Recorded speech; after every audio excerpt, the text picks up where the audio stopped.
Hey, it's Jim. It's Wednesday, just getting ready to throw the cylinder back on the little Black & Decker. I got a couple clips of a couple more things I did with this. I did a little bit of the casework on it as well. And I also actually put her in the lathe and decked it a little bit there just to try and get our squish a bit tighter. I'm just going with a glue gasket on it. It's kind of all it had when it got here too. And just letting this stuff hopefully get a bit tacky so it doesn't just squeeze right out. Just trying to think here if I did much today. So with the timing numbers, after I kind of finished up here, got the exhaust at about 103. Transfers open at 120 and 123, so gives us about 17 degrees of blowdown. I didn't mess around with the intake duration, so I think it was 78, so that's 156. So that's still the same. I did do a little bit of work in there when I was smoothing and cleaning stuff up and just chamfering. So everything's nice and smooth in there now. I did remeasure the compression and ring gap because I noticed compression was actually fairly low, and a little bit bummed about that. They're also an oddball sized ring, so I didn't have any in stock here to switch them with. But ring gap was about 15, 16, something like that thou.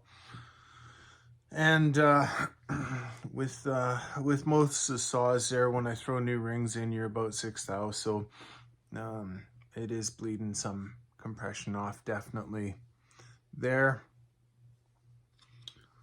I shot Chainsaw Kanaka a message there just to see if he had anything in that size kicking around, and he didn't get back to me yet.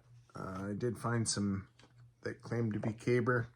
I think it's the same guy as we got the rings for his 440 from. So we'll see. I guess there is definitely an option there for some new rings, but there'll be a ways out as well. So I'll probably put her back together and just see what we get here. Just notice there's still a little bit of Moto Seal in there from before. Let's try and pull some of that out to make sure that we get a good fit here. So anyways, I guess that's kind of about where we're at with stuff on it. He'd already done a timing advance. I looked at that and it had a bunch of red Loctite on there, so I decided instead of messing with that, we'd just go with what he's got. Timing advances are sometimes good, but also if we're using higher octane fuel, then it kind of cancels out the need for the advance. But anyways, we'll see how she runs there when she's back together, and go from there. Let's see, piston does have thrust washers in it. I checked my supply to see if I had any windowed pistons or a domed windowed piston that would be compatible. And again, this piston diameter and length is pretty unique, so we'll just go with her the way she is, I guess. And it does use thrust washers inside it. on either side of the wrist pin before your circlips, so that does add another level of complexity for reassembling these. But anyways, so yeah, well, we'll throw her back together and go from there, I guess. I sure do enjoy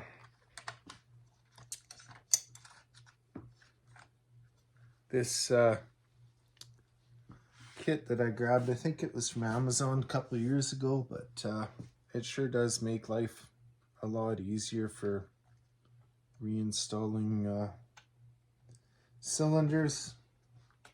There's a pretty good variety of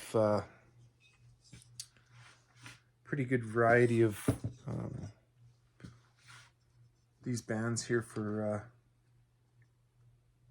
a lot of different piston sizes, and then you've got the bridge, that lower piece in there as well. But yeah, just I mean, like, it's like nothing, right? Just stick her over and away you go, versus having to struggle. So it does definitely make life a lot more enjoyable for some of these finicky little chores that we end up with.